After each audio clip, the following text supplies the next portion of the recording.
पानी निकला, इसका क्रॉस सेक्शन एरिया A, इससे पानी जो बाहर निकल रहा है वो निकल रहा है आपका v वेलोसिटी से। फिर वही गलती होता है, किस वेलोसिटी से? v वेलोसिटी से। और ये पानी का जो डेंसिटी है वो रो है। यानी गिवन डाटा में से मुझे क्या दे रखा है, गिवन डाटा में से मुझे क्या क्या मिला और क्या पूछेगा वो सुनिएगा। गिवन डाटा में से मुझे दिया है कि डेंसिटी ऑफ लिक्विड या डेंसिटी ऑफ एयर, कुछ भी हो, डेंसिटी ऑफ लिक्विड आपको दे रखा है कि भाई रो है। उसके बाद दे रखा है cross section area, cross section area उसने क्या दे रखा है, जोर से बोलना थोड़ा सा, A है। वेलोसिटी ऑफ लिक्विड क्या दे रखा है उसने, वेलोसिटी ऑफ लिक्विड दे रखा है V है। ये सारा पानी किससे टकरा रहा है? एक दीवार से। किससे टकरा रहा है? एक दीवार से टकरा रहा है। दीवार से टकराने के बाद पानी दीवार पर कितना फोर्स लगाएगा ये आपसे पूछा जाता है। क्या बोलेगा? पानी यानी वाटर दीवार को कितना फोर्स लगाएगा, वाटर किसको लगाएगा? दीवार को। इसको कितना फोर्स अप्लाई करेगा ये बात आपसे पूछ सकता है। और इसके दो केसेस हो सकते हैं फोर्स पूछने के। पहला केस ये कह के पूछ सकता है फोर्स निकालने के लिए, पहला केस ये कह के पूछ सकता है कि पानी गया दीवार के पास, दीवार से टकराया, v वेलोसिटी से गया और v वेलोसिटी से ही वो रिटर्न हो गया। किस वेलोसिटी से गया? जाने वाला वेलोसिटी अगर प्लस है तो आने वाला वेलोसिटी माइनस। दूसरा केस हमसे वो पूछ सकते हैं कि पानी गया दीवार पर, v वेलोसिटी से गया, वो वहीं पर चिपक कर रह गया, यानी एब्जॉर्ब कर लिया। क्या कर लिया? बोलो रे। और यहां क्या हो रहा है? Rebound, rebound with same speed. आपको दोनों केस का आंसर निकालना है। चलिए तो हम पहला केस का निकालना चाहते हैं कि पानी जाए टकराए वापस आ जाए, पानी जाए टकराए और वापस आ जाए। इसका मतलब है ये कुछ ना कुछ पानी जा करके जब दीवार से टकराया होगा, यहाँ पर कुछ कांटेक्ट टाइम रहा होगा उसका, यहाँ पर कुछ एक कांटेक्ट टाइम रहा होगा, मान लिया जाए dt टाइम रहा होगा, बहुत छोटा टाइम तक वो कांटेक्ट में रहा होगा। किसी का मन हुआ कि t टाइम मानना है, वो t टाइम मान ले, उनसे कोई फर्क नहीं पड़ता। क्या ये क्वेश्चन कुछ ऐसा ही है कि बंदूक से गोली निकली, टकराई, वापस आ गई, या आप किसी चीज़ को फेंके, टकराए, वापस आ गए? पूरा कॉन्सेप्ट वही है, पर यहाँ पर एक केस थोड़ा सा गड़बड़ दिया है कि हमको जब भी कोई बंदूक की गोली निकलती थी तो उसका मास गिवन होता था, मास जा करके उससे टकराता था और वापस आता था। यहाँ पर मास ऑफ डाटा में मास दिया ही नहीं कि मास क्या होगा, ये बात का उन्होंने डाटा में जिक्र नहीं किया। अच्छा, तो जनरल फॉर्मूला क्या है? F = dp/dt, अकॉर्डिंग टू किसके नियम से? न्यूटन के सेकेंड लॉ से। कौन से लॉ से? न्यूटन के सेकेंड लॉ से। चलिए ठीक है, अब हम बेसिकली बात करते हैं मास इंटू dv/dt, और यहाँ से पता चलता है मास इंटू dv/dt को सिंपल कर लें v final minus v initial by time t। कितना टाइम? अगर यहाँ पर टाइम t लिखते हैं तो आपको यहाँ पर स्टैकिंग टाइम कितना देना होगा? t time. अगर dt लिखते हैं तो आपको dt यहाँ पर लिखना होगा, कोई परेशानी नहीं है। अगर मुझे डेंसिटी दिया हुआ है तो density is equal to formula होता है, density is equal to mass upon volume. क्या फॉर्मूला होता है? Mass by volume. तो मास इज इक्वल टू क्या फॉर्मूला हो जाएगा? Density into volume. बोलो हाँ या ना। अगर mass is equal to density into volume तो यहाँ पर मास के जगह पर ये वाला फॉर्मूला पुट करते हैं। अगर यहाँ पर मास के जगह पर ये वाला फॉर्मूला पुट करेंगे तो हमको वॉल्यूम का पहले फॉर्मूला निकालना होगा, क्योंकि वॉल्यूम भी गिवन नहीं है। और वॉल्यूम इज इक्वल टू एक फॉर्मूला होता है, जनरल सा फॉर्मूला, ध्यान से सुनिएगा। Volume is equal to basic formula यह है कि एरिया इंटू लेंथ, अगर यहाँ पर नहीं दिया हुआ है तो dl/dt कर सकते हैं। dl/dt कीजिए तो आपको मिल जाएगा, यानी आपका अगर L लेंथ तक ये चला है, L लेंथ तक आपके पाइप में चला है, L लेंथ तक आपके पाइप में चला है, तो T टाइम तक चला होगा, यही ना जी? अरे बोलो हाँ या ना। फिर से समझिए मेरी बात को ध्यान से। Volume is equal to basic formula होता है, इसको आपको ध्यान से समझना होगा कि ये मेरा एक पाइप है, इस पाइप का ये वाला क्रॉस सेक्शन एरिया अगर ए है और ये वाली लेंथ आपकी अगर एल है, तो इस पाइप का वॉल्यूम ए इंटू एल, ऐसा भी लिख सकते हैं आप। चलिए ऐसा ही लिखिए ताकि ज़्यादा आसान हो, एल ए इंटू एल। ठीक है, अब आप इस इक्वेशन नंबर 1 पर सारी बातों को पुट करेंगे। क्या पुट करना है, ध्यान से देखो।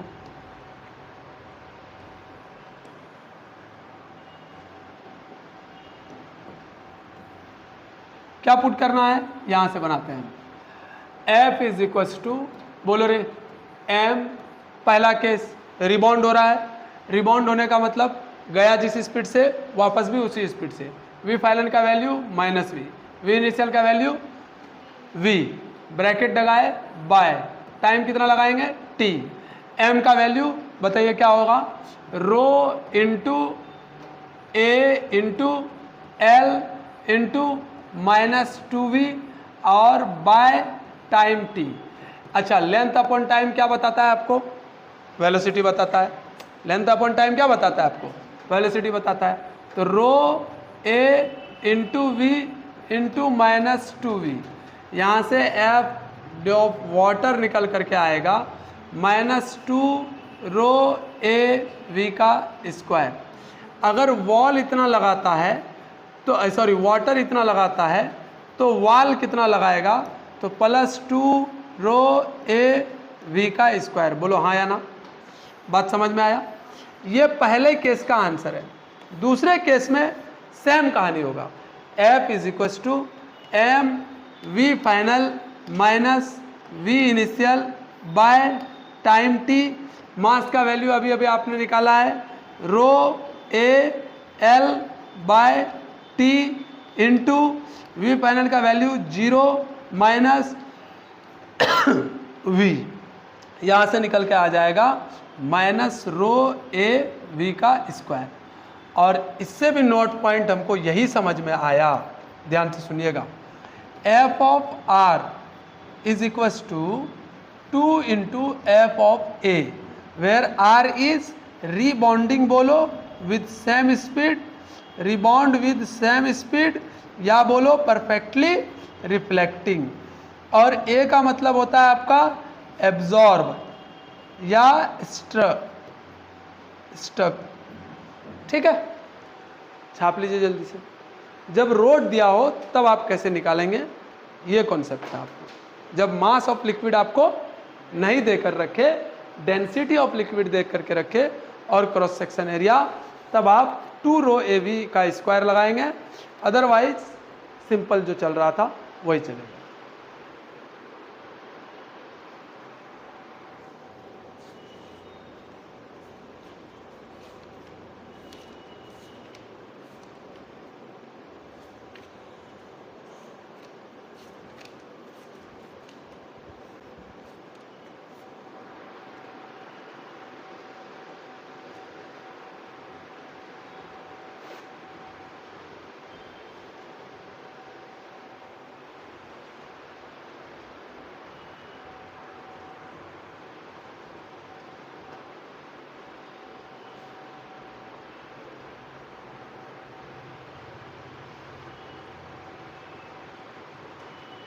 बनाने के इसको और कई तरीके हैं, पर हम नहीं चाहते हैं कि आप डाइवर्ट हो, कभी इसके लिए अलग कहानी, उसके लिए अलग कहानी।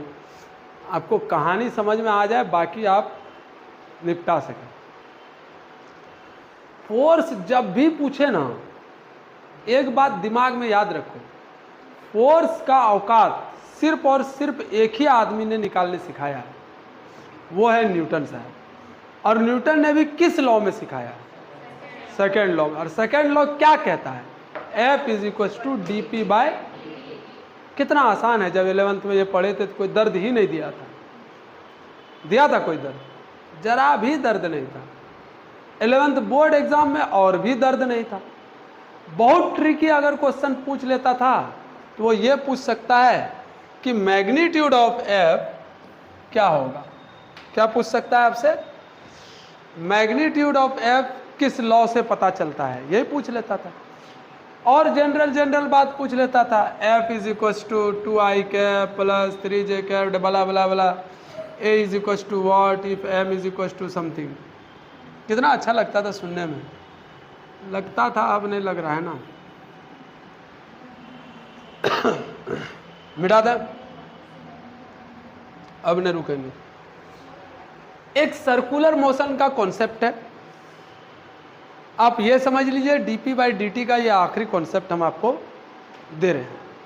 मेरे हिसाब से सर्कुलर मोशन के कॉन्सेप्ट में क्या है, अभी तक आपने जो पढ़ा उसमें क्या हो रहा था, आपको दिख रहा था कि वेलोसिटी आया गया और चेंज हो गया। वेलोसिटी आया गया और आप आराम से बना ले रहे थे। वेलोसिटी का मैग्नीट्यूड चेंज आपको दिख रहा था, पर एक कॉन्सेप्ट है सर्कुलर मोशन का जो यहीं पर हम पढ़ा दे रहे हैं।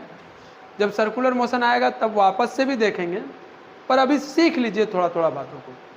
हम आपसे सिंपल सी बात ये पूछ रहे हैं कि अगर मान लिया जाए ये एक सर्कुलर पाथ है यास्मीन, कैसा पाथ बना है, गोल बना ना रे, सही से नहीं भी बना तो ये मम्मी जी का रोटी गोल है, पापा जी का पैसा गोल तो प्योरे गोल है। ध्यान दो, ये आर रेडियस का एक सर्कल है, सर्कुलर पाथ आपको ये वाला जो दिख रहा है ये आपका सर्कुलर पाथ है। ये वाइट वाइट क्या है, रोड पर ऊंचा गड्ढा है, ठीक है। ये वाइट वाइट क्या है, रोड पर। तो भाई साहब इंडिया का पुराना जमाने का रोड है तो थोड़ा थोड़ा ऊंचा गहरा रहेगा, अभी रोड ही बंद दिया गया है।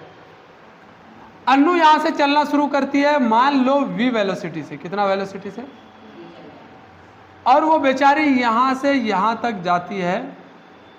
आपको फाइंड आउट करना है कि इस जगह पर जब वो पहुंच गई तो एंगुलर डिस्प्लेसमेंट का वैल्यू क्या होगा according to velocity. Angular displacement कहता है थीटा को, किसको कहा जाता है, कुछ बेसिक्स फॉर्मूले हैं आपको याद रखने हैं यहाँ पर ताकि आसान हो जाए जल्दी से बनाना। तो एंगुलर डिस्प्लेसमेंट जब आपसे निकालने बोलेगा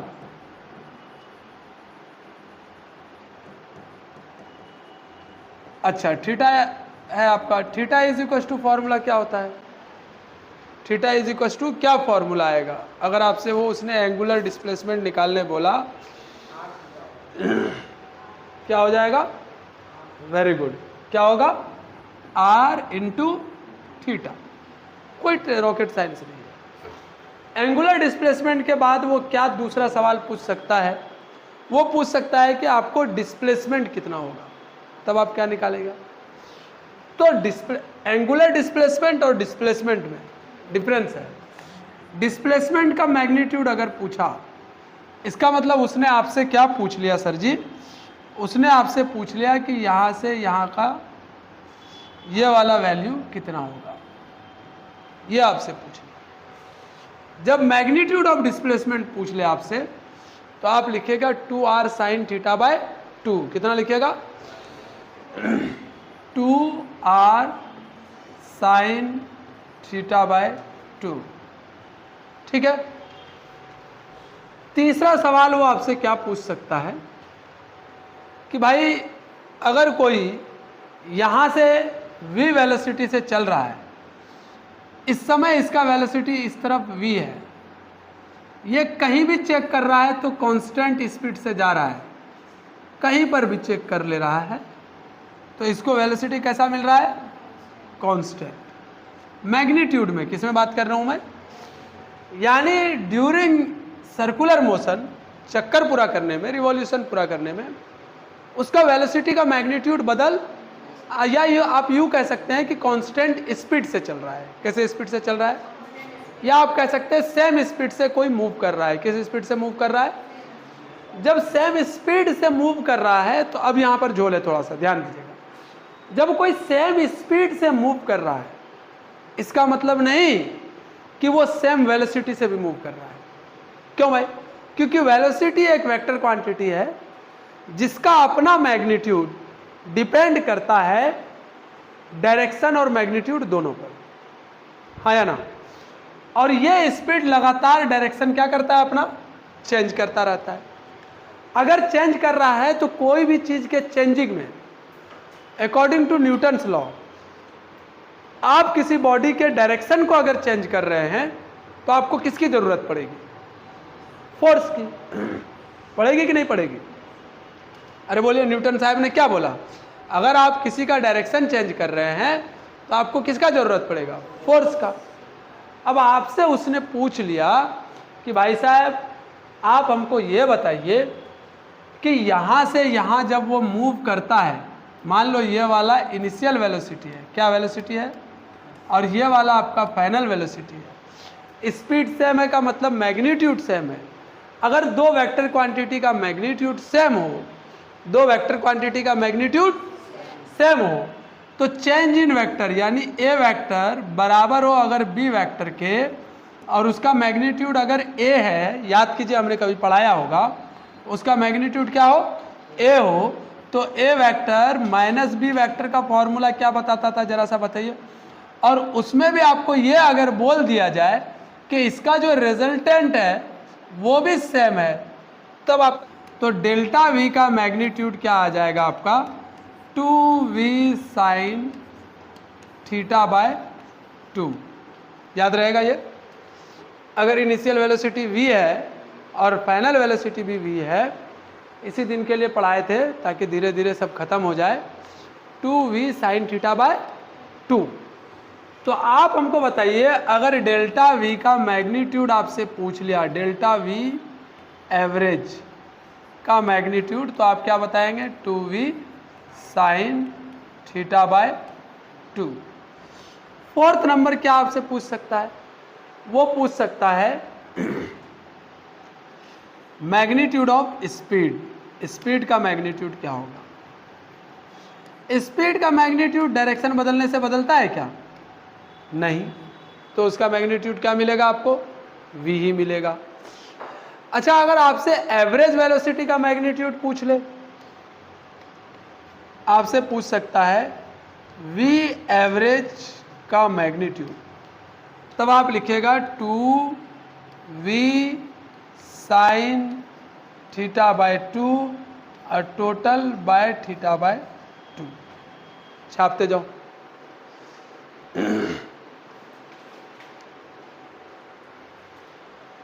नहीं, इसमें 2v लगता है, इसमें 2v नहीं लगता है। v sign theta bye 2 upon theta by 2।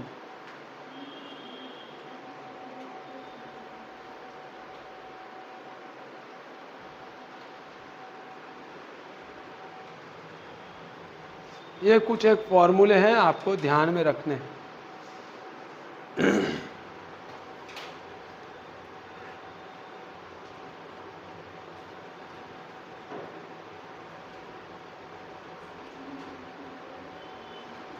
क्या नहीं समझ में आ रहा है क्या, क्या क्या बोल रहे हैं? नहीं आ रहा है तो बोलो, हम पूरा डेप्थ में इसको निपटारा कर सकते हैं। एवरेज एक्सेलरेशन का magnitude v square sine theta bye 2 upon r into theta by 2।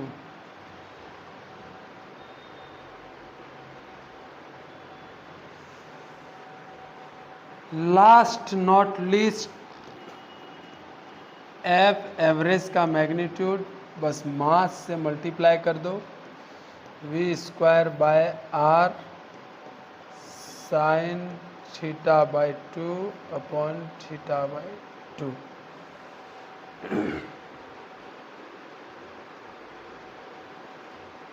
ये प्रॉपर्टी तुम लोग कैसे भूल गए यार, ये हमको समझ में नहीं आया। अभी कितने दिन हुए हैं वेक्टर पढ़ाने से, साल भर बाद तुम लोगों को क्या ही याद रहेगा बताओ?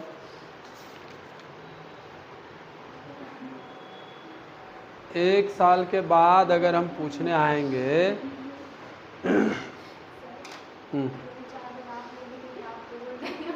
ध्यान मेरी तरफ, यहाँ से वो सर्कुलर पाथ में चलना शुरू करता है।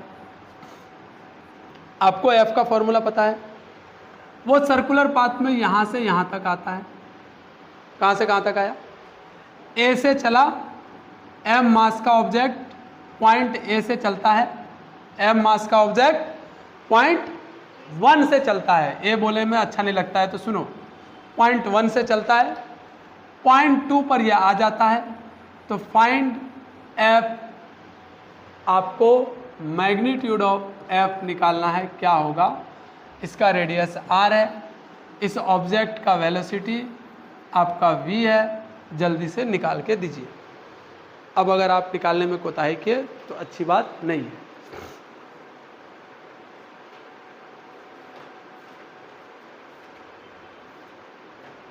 बेसिक सा फॉर्मूला लगाना है, एकदम सिंपल सा।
बना?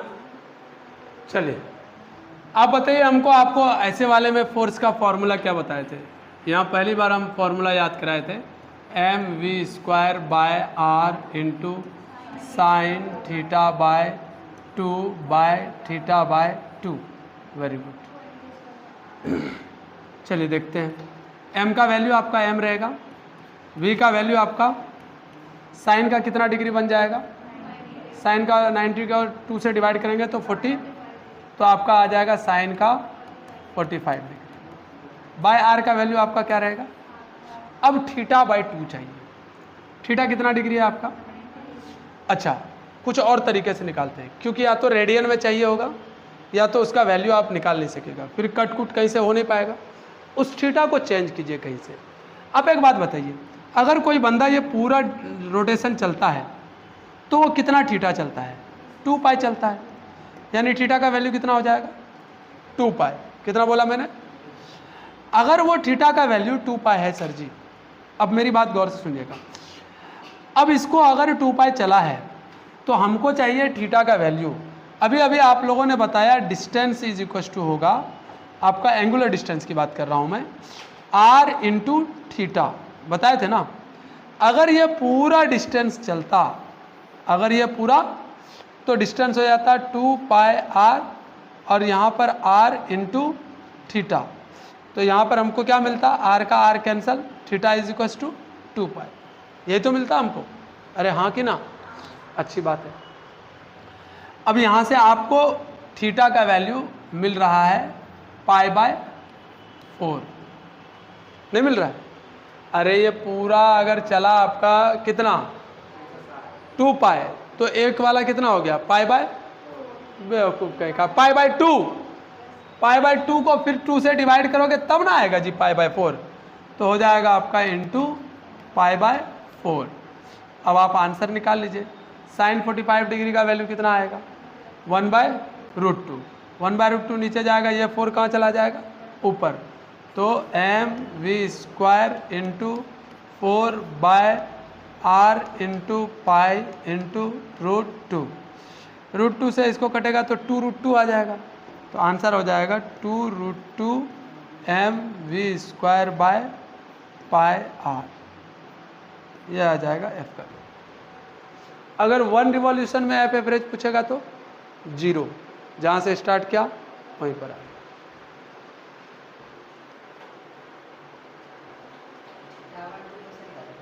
हाँ, θ/2 कैसे निकाले?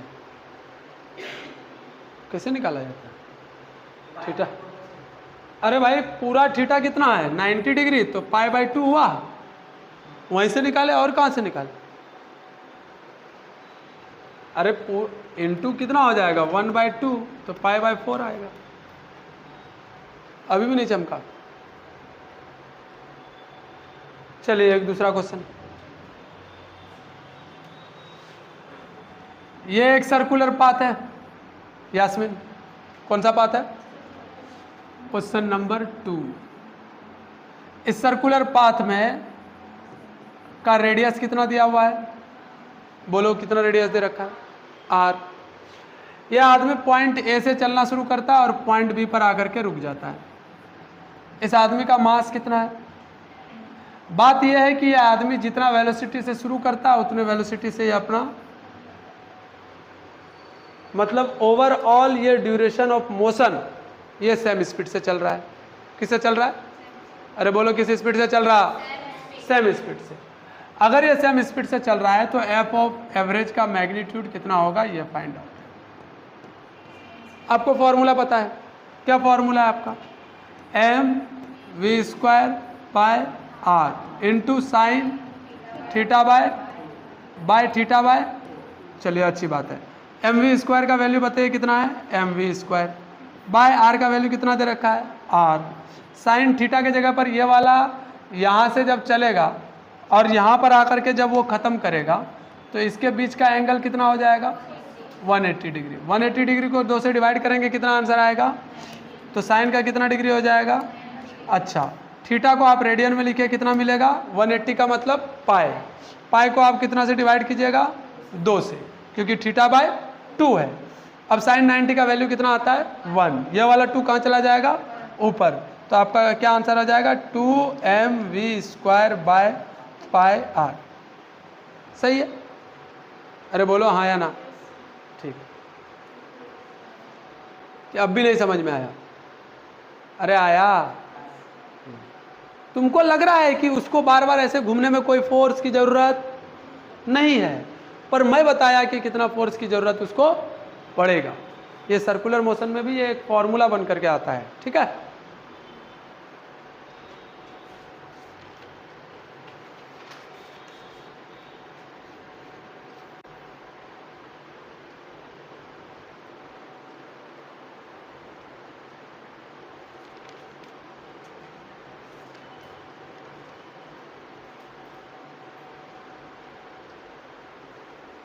हेडिंग डालिए इम्पल्स।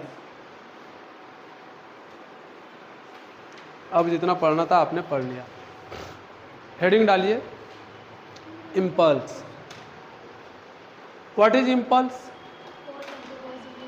नया स्लाइड है, हेडिंग रहेगा आपका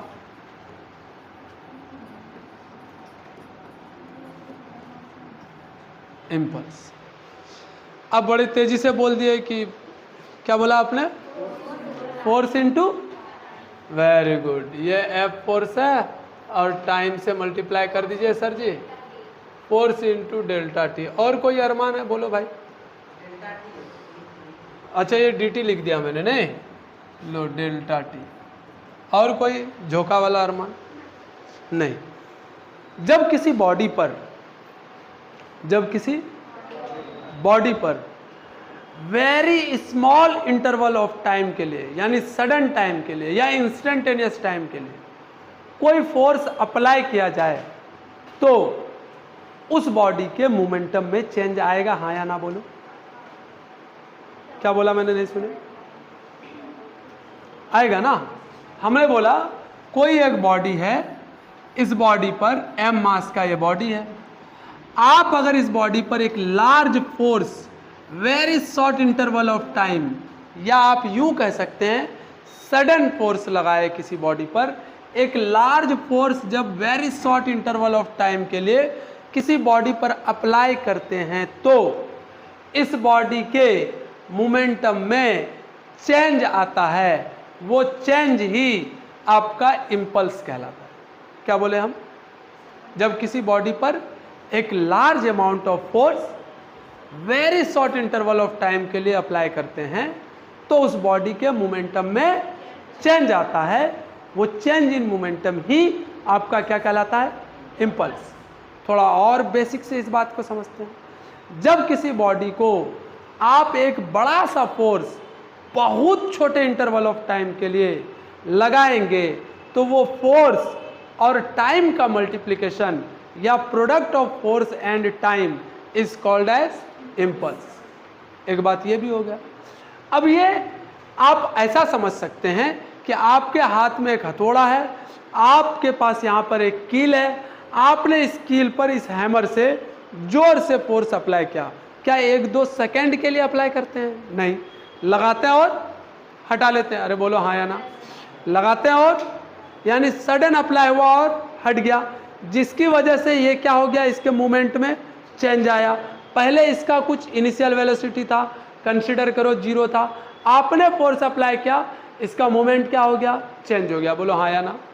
क्या हो गया? मोमेंटम चेंज हो गया। क्या हो गया? मोमेंटम। क्या हो गया? मोमेंटम। किसकी वजह से हुआ? आपके अप्लाइड फोर्स की वजह से।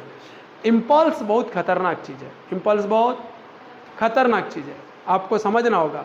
इम्पल्स बहुत खतरा वाला चीज़ है। आप किसी बॉडी पर ऐसे पूरा शरीर का भार इस बॉडी पर अभी आराम से अगर हम ऐसे पूरा वेट इस पर लगा दें तो हो सकता है कि ये पार्ट जो है आपका, ये पार्ट जो है कुछ डिफेक्ट नहीं आए, पर इससे छोटा फोर्स ही अगर लगा करके हटा लें तो इस बॉडी को क्या कर सकता है? डैमेज कर सकता है। अरे हाँ या ना। जब एक बड़ा फोर्स छोटे टाइम ऑफ इंटरवल के लिए किसी बॉडी पर लगाते हैं तो उस फोर्स और टाइम का मल्टीप्लिकेशन या प्रोडक्ट आपको क्या आंसर देता है? इम्पल्स का आंसर देता है। किसको क्या बताता है? जैसे आप बंदूक की गोली के बारे में बात कर लेते हैं। आप बंदूक में पहले से गोली है, वो किस कंडीशन में है? रेस्ट में है। आप जो गोली पर फोर्स अप्लाई करते हैं या गन ने जो गोली पर फोर्स अप्लाई किया, क्या बहुत देर तक वो फोर्स लगाता है? क्या बहुत टाइम तक वो फोर्स लगा कर रखता है? अरे हाँ या ना बोलना भाई। वो बहुत टाइम तक फोर्स को लगाकर, वो बहुत टाइम तक फोर्स को लगाकर सडन इम्पैक्ट है, लगाया और हटा लिया, जिसकी वजह से उसके मोमेंटम में क्या हो जाता है? चेंज आ जाता है। तो ये चेंज इन मोमेंटम आपको क्या कहलाता है? इम्पल्स कहलाता है। जैसे मैथमेटिकल इसका प्रूफ आप देखते हैं, हमने बोला कि भाई एक बड़ा सा फोर्स जब किसी बॉडी पर very short interval of time के लिए लगेगा तो इसका मल्टीप्लिकेशन आपको क्या बताएगा? इम्पल्स बताएगा। और इम्पल्स भी कैसी क्वांटिटी है? आपकी वेक्टर क्वांटिटी है। गौर से सुनते रहना। क्या आपने F = dp/dt पढ़ रखा है? चिल्ला चिल्ला के बोलो हाँ कि ना। क्या ये dt इस dt को कट करेगा, क्या मिलेगा आपको? dp मिलेगा। क्या I = क्या मिला आपको? अच्छा, I = इसका मतलब हम कह सकते हैं m × v final minus v initial. क्या वेक्टर के साथ बोलूँ हाँ या ना बोलो? क्या बात समझ में आई? इम्पल्स क्या है? Impulse mathematically change in momentum है। इम्पल्स मैथमेटिकली क्या है? इम्पल्स मैथमेटिकली क्या है? पर इसको डेफिनेशन में हम लोग बोलते कैसे हैं कि भाई इस पर एक लार्ज फोर्स अप्लाई हो और शॉर्ट टाइम इंटरवल के लिए हो, इन दोनों का प्रोडक्ट आपको क्या रिकॉल करके देगा? इम्पल्स देगा। तो इम्पल्स का ऐसा यूनिट क्या बोलते हैं हम लोग? इम्पल्स का ऐसा यूनिट 2 तरीके से लिख सकते हैं। पहला, फोर्स का ऐसा यूनिट न्यूटन, टाइम का ऐसा यूनिट सेकेंड। तो इम्पल्स का ऐसा यूनिट क्या आ गया? Newton second. अच्छा, दूसरा तरीका चेंज इन मोमेंटम का ऐसा यूनिट क्या हो जाएगा? kg/s। या तो इम्पल्स का ऐसा यूनिट न्यूटन सेकेंड होता है या इम्पल्स का ऐसा यूनिट kg/s होता है। डायमेंशनल फार्मूला की बात कर ले इसका। डायमेंशनल फार्मूला क्या होता है? तो m1 L1 T⁻⁻1। कैसी क्वांटिटी है? तो ये एक वेक्टर क्वांटिटी है। कैसा क्वांटिटी है? Vector quantity. इम्पल्स बहुत खतरनाक चीज़ है, हम फिर से बोल रहे हैं, इम्पल्स सेहत के लिए क्या है? हानिकारक है। आप ऐसा समझ सकते हैं। इम्पल्स फायदा भी चीज़ है। आप हैमरिंग करते हो किसी चीज़ को, अगर इम्पल्स का पता नहीं होता तो हम हैमरिंग नहीं कर सकते, ईंट नहीं तोड़ सकते, किल नहीं दीवार में डाल सकते, बंदूक की गोली नहीं चला सकते। ये सब नुकसान था। और बंदूक की गोली नहीं चलेगा तो गुंडे ज़्यादा आ जाएंगे दुनिया में, है ना? यही तो हो रहा है अभी। अरे बोलो हाँ कि ना? चलिए, अच्छी बात है। इम्पल्स आपको समझ में आया? इतना ही आज रहने देते हैं। इम्पल्स का पूरा डेप्थ नॉलेज हम लोग कल सीखेंगे। आपका होमवर्क ये रहा कि आप इम्पल्स इनसे पढ़ करके आइएगा। क्या करके आइएगा? इम्पल्स को पढ़ कर आइएगा।